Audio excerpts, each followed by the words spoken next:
Ai, meu Deus, tô sentindo uma presença fantasmagórica. Ai, acabou de ter um vulto ali. Ai, aquela coisa descendo sozinha. Ai, eu estou sendo vítima de assombrações. O que eu faço? Olá, seja mais uma vez muito bem-vindo, bem-vinda a mais este conteúdo aqui no nosso canal do CEF. Rogamos sempre que a espiritualidade superior esteja ao nosso lado em mais este momento para que possamos refletir acerca do tema de hoje, sempre com a luz do Espiritismo. Bom, deu para ver que esse vídeo vai ser sim aterrorizante, mas talvez nem tanto.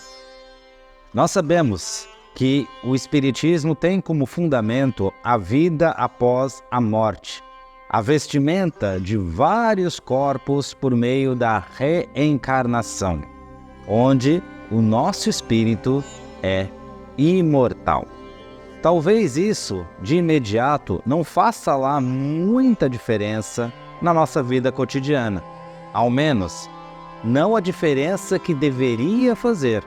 Porque cá para nós, saber que somos imortais deveria mudar tudo ao nosso redor. Mas tudo bem, seguimos em frente. A imortalidade da alma, na verdade, ela tem diversas outras implicações que também nós não nos damos conta.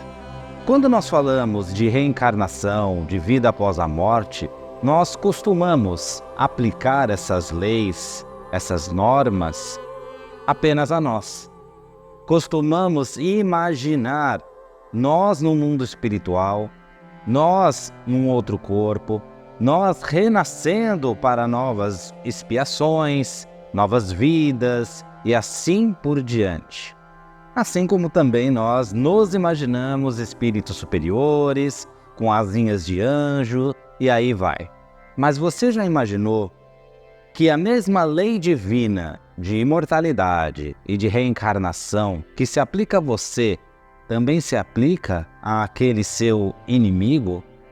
Também se aplica àquelas pessoas que você não teve um bom relacionamento ou não está tendo um bom relacionamento hoje? Sim, porque afinal de contas, as leis divinas, as normas que regem a vida, não regem apenas a nossa vida, mas sim todas as vidas, inclusive daqueles que amamos e principalmente daqueles que não nos simpatizamos, que sentimos algo diferente, que não encontramos maneiras de amar, tampouco de sermos amigos e se bobear de nos aproximar. É o famoso ranço que nós temos com certas pessoas e que mesmo o corpo delas perecendo, elas como espírito continuarão a viver tal como nós. Poxa, mas então o que a introdução do vídeo tem a ver com toda essa explicação, com toda essa retórica que eu estou fazendo? Bom, é que muitas vezes nós associamos certos fenômenos, vamos assim dizer inicialmente, que ocorrem próximo de nós, na nossa casa, ou até mesmo suspeitas de fenômenos que ocorrem com pessoas que já se foram e na qual nós principalmente tínhamos uma inimizade. É muito comum, por exemplo, nós sentirmos calafrios, vermos certos vultos, ouvirmos barulhos estranhos em casa, principalmente à noite, é óbvio, né? Um filme de terror, uma situação de terror sempre ocorre à noite, e associarmos a um espírito. E depois associarmos a pessoas que conhecemos nesta vida. Poxa, teve um barulho ali na minha sala, deve ter sido o chefe que desencarnou há um mês, há um ano atrás. Lá vem ele nos importunar novamente. Puxa, eu vi uma cadeira se movendo, eu ouvi a cozinha fazendo um barulho estranho, eu ouvi vozes. É a minha sogra, o meu sogro que desencarnaram anos atrás e que vem de novo nos perturbar. E assim por diante. Primeira coisa que nós temos de ter em mente é o seguinte: até para perder um pouco a graça, porque nós somos ainda muito aficionados a fenômenos, as coisas físicas que acontecem, aquelas que deslumbram, aquelas que nos fazem impressionar e assim por diante. Praticamente tudo, se não todos mesmo, barulhos, vultos, coisas que enxergamos, são frutos da mesma causa, da nossa mente. Vou lhe dar um exemplo prático. Basta nós estarmos em casa, mas a partir do momento que, por exemplo, nós vemos ali um inseto, e você sabe de que inseto que eu estou falando, uma praga urbana dentro da nossa casa, em que nós tentamos matar e não conseguimos, a gente vai continuar na cama tranquilo? Não, a gente vai ficar pensando naquilo. Qualquer coisa que passar pelo nosso braço já é o inseto que subiu na cama e está atrás de nós. Nós não conseguiremos dormir. Isso, claro, na mesma proporção do medo ou do nojo que nós tenhamos em relação àquele inseto. O inseto pode ter ido embora, pode até ter morrido, pode estar longe, mas mesmo assim aquele nosso pensamento vai fazer com que nós enxerguemos aquele inseto em todo canto. Vai fazer com que nós associemos qualquer barulho àquele mesmo inseto em todo canto. Vai fazer com que qualquer sensação física, por menor que seja, menor que seja a relação dessa sensação física com o inseto, vai fazer com que nosso psique, com que o nosso pensamento automaticamente associe ao inseto de fato. Então, muitas vezes, quando nós estamos muito ligados, por exemplo, a tragédias, a violências, a mortes trágicas, ou estamos muito ligados a um familiar que já partiu de volta ao plano espiritual, seja um familiar na qual nós tenhamos proximidade ou não, isso vai ficar no nosso consciente. Isso vai fazer com que qualquer coisa que ocorra ao nosso redor automaticamente seja associada àquela pessoa que desencarnou, tal como o exemplo do inseto. O nosso pensamento é voltado para aquilo que nos marca, mesmo de forma inconsciente. É por isso que muitos de nós, por exemplo, sonhamos com algo que ocorreu ao longo do dia ou dos últimos dias. Mesmo que conscientemente nós não tenhamos dado valor àquela coisa, àquela situação, mas involuntariamente, lá no fundo do nosso inconsciente, aquilo nos marcou e vai retornar, nós iremos reviver aquilo nos sonhos, porque é fruto do nosso inconsciente. Então, muito do que ocorre ao nosso lugar, ao nosso redor, os famosos vultos, o frio na espinha, vozes que nós escutamos, são realmente fruto da nossa mente. Porque, como criações divinas, nós também temos o poder de criar. E criamos pensamentos, criamos percepções a todo instante. Toda hora nós estamos pensando em pessoas, em lugares, em nós mesmos. E aí nós estamos criando pensamentos que podem nos dar justamente a percepção de que algo está acontecendo, sendo que não está acontecendo absolutamente nada. Mas então, essa explicação enterra definitivamente a influência dos espíritos em nosso meio material, em nossa casa física, na nossa rotina? É óbvio que não. Essa retórica serve justamente para nós separarmos aquilo que nós produzimos mentalmente daquilo que realmente se trata de possíveis influências espirituais. Nós já falamos, inclusive, de que nós somos observados a todo instante. Nos aprofundamos um pouquinho nesse aspecto, você pode procurar no vídeo que está aqui em cima. E realmente, o Livro dos Espíritos nos diz que nós nunca estamos sós. Nós sempre estamos ali acompanhados de espíritos, nós sempre estamos envolvidos ali com irmãos que estão em corpo espiritual, que já não dispõem da carne, que estão ali no meio físico ainda pelo apego, ou mais raramente por uma missão, e assim por diante. Quero um exemplo?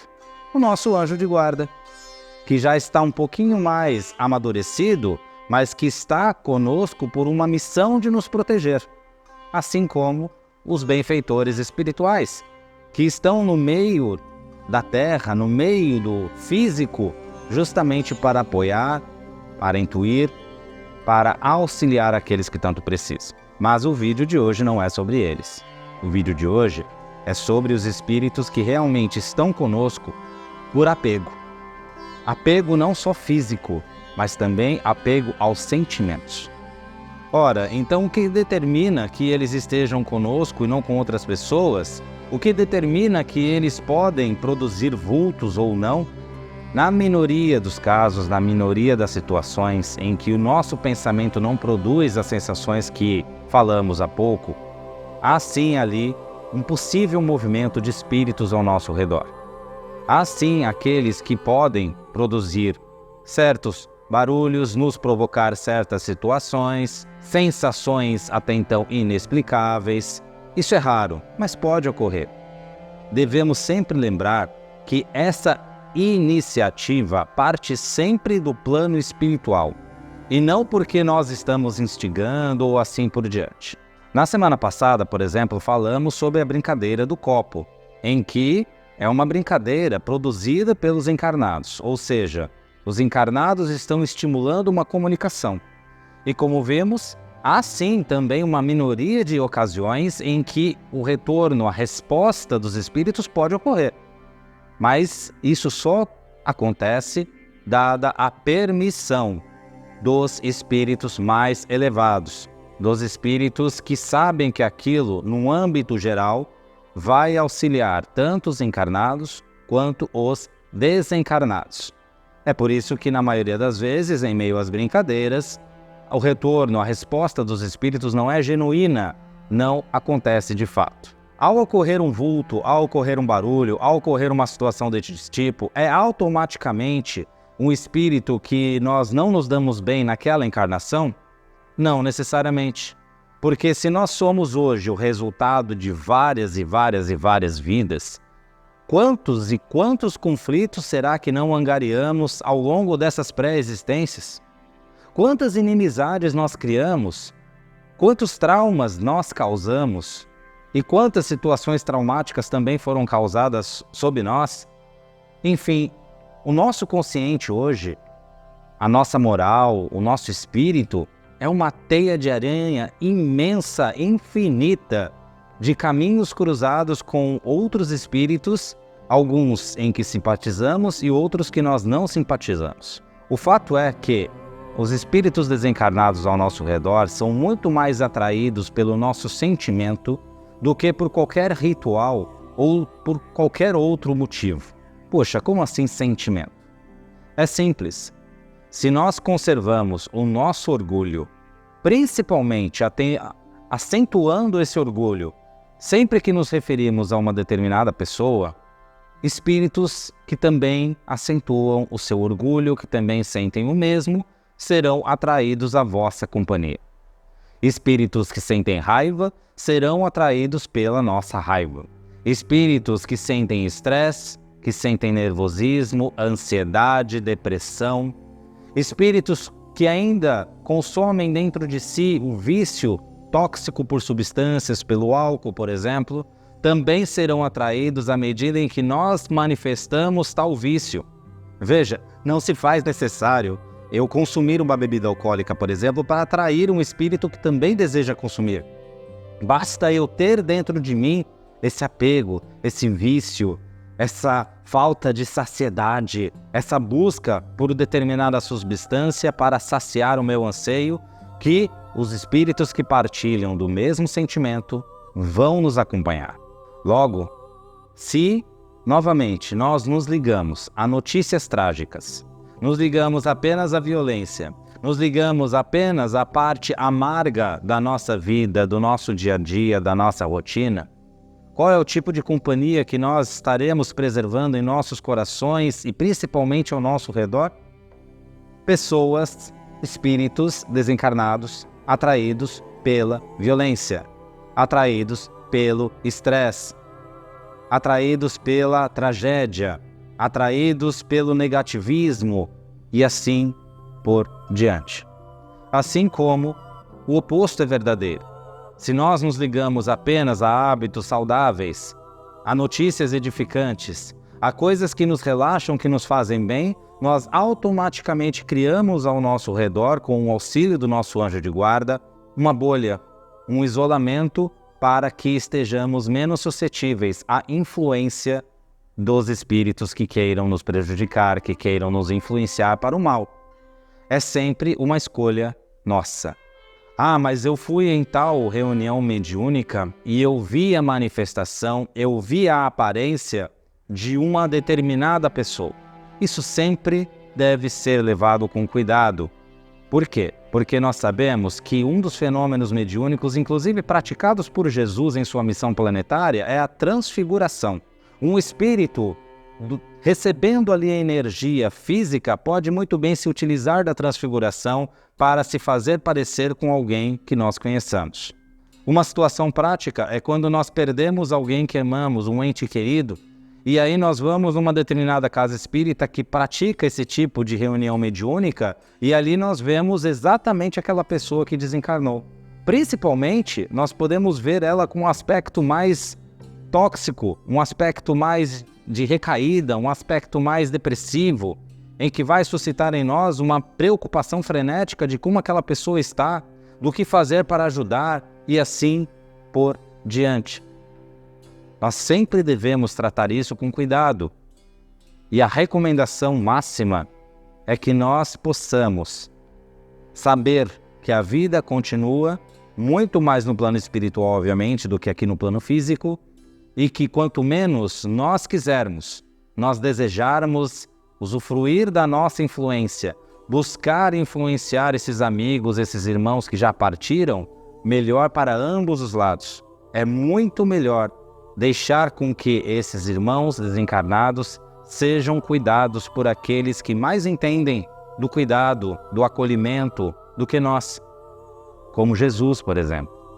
Então a recomendação é que nós entregamos essas pessoas que já partiram, essas pessoas que possivelmente se fizeram ali materializadas, presentes numa reunião mediúnica ou espiritualista, aos cuidados de Jesus.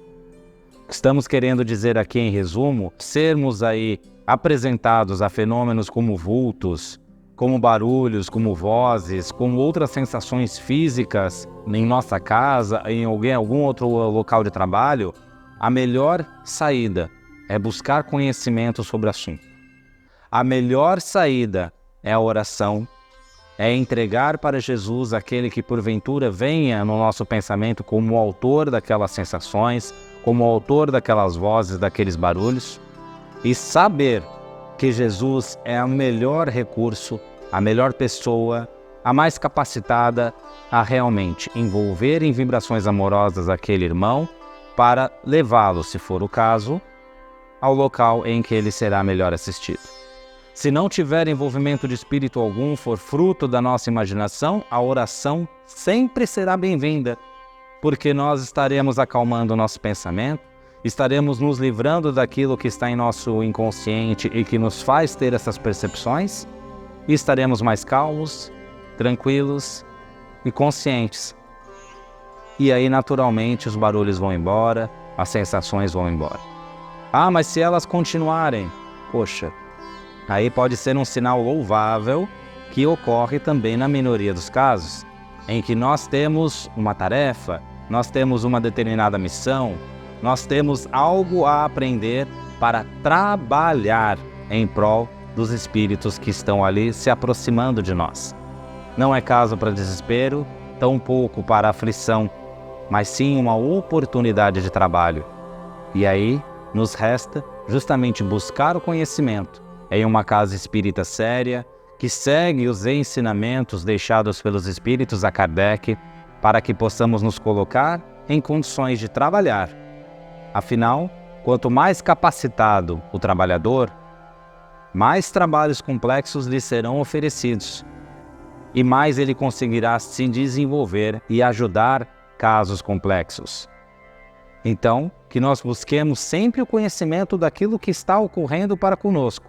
Não vamos mais tratar com misticismo, tratar como uma fenomenologia barata, mas sim se estarmos conscientes de que podem sim ser espíritos ao nosso redor, e na sua grande maioria das vezes espíritos que contam com a nossa ajuda, e não com o nosso desprezo, com o nosso mau sentimento, mas sim com o nosso amor.